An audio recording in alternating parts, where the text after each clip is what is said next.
To understand Mark's text and this leading up to the crucifixion, you really have to get a grasp of a Roman practice called the Triumphas, which began as a practice as a way to honor military victors, generals who had come back from conquering new territory.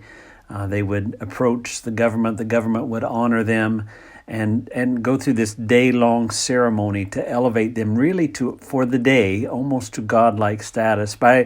By the time of Jesus, it had become not for military leaders so much, but for the Roman emperor. It was like a coronation process for the emperor.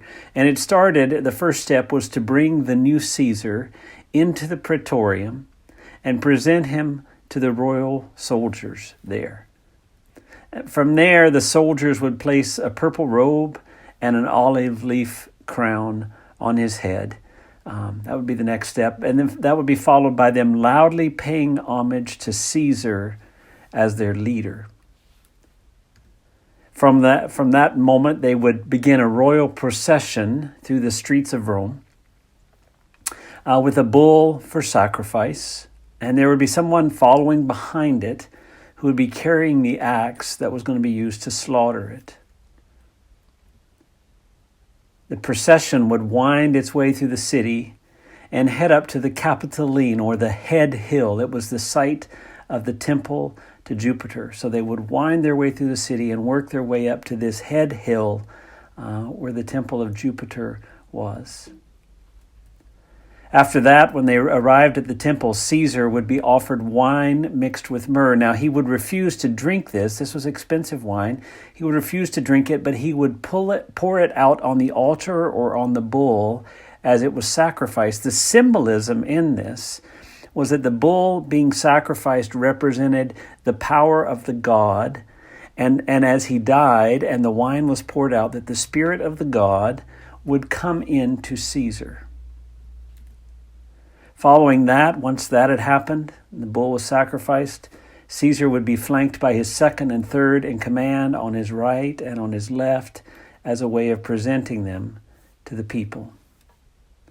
And then finally, the crowd would acclaim the emperor, and it was usually accompanied by some sort of divine endorsement. Now, most of the time, that kind of endorsement was manufactured. It might be the releasing of doves or something that would make it look like there was divine endorsement on the emperor.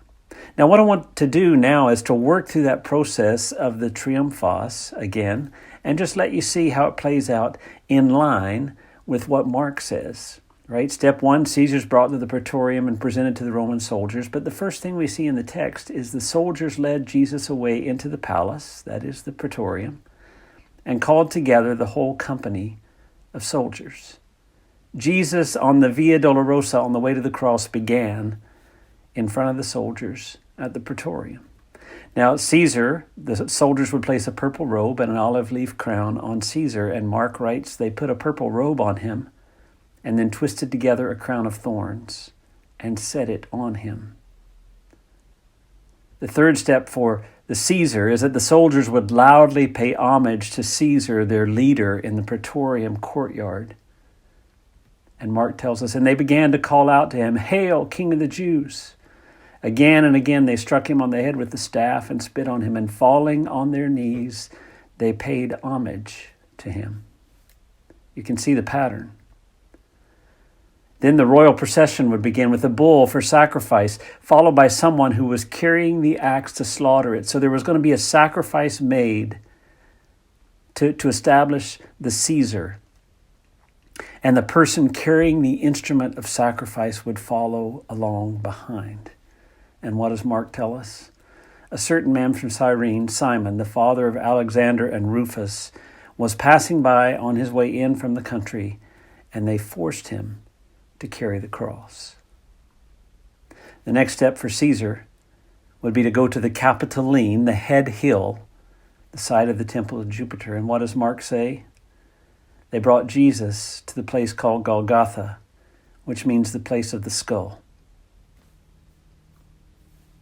Caesar would be offered wine mixed with myrrh. He would refuse to drink it. He would pour it out as the bull is sacrificed. There was this refusal to drink, and this pouring out wine, this symbol of blood upon the sacrifice, was a powerful moment in the empowering of the Caesar. And what does Mark tell us? They offered him wine mixed with myrrh, but he did not take it, and they crucified him. Next, we see for the Caesar that he's flanked by his second and third in command on his right and on his left, presenting them to the people. And Mark adds a detail: they crucified 2 robbers with him, one on his right and one on his left.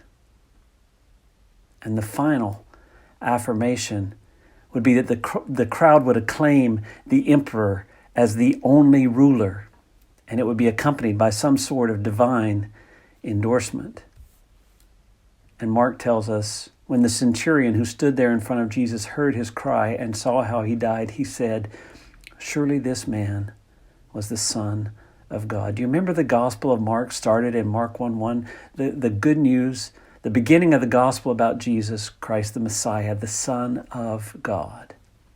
And here we have this bookending affirmation from the Roman centurion and divine endorsement. At the 6th hour, darkness came over the whole land until the 9th hour.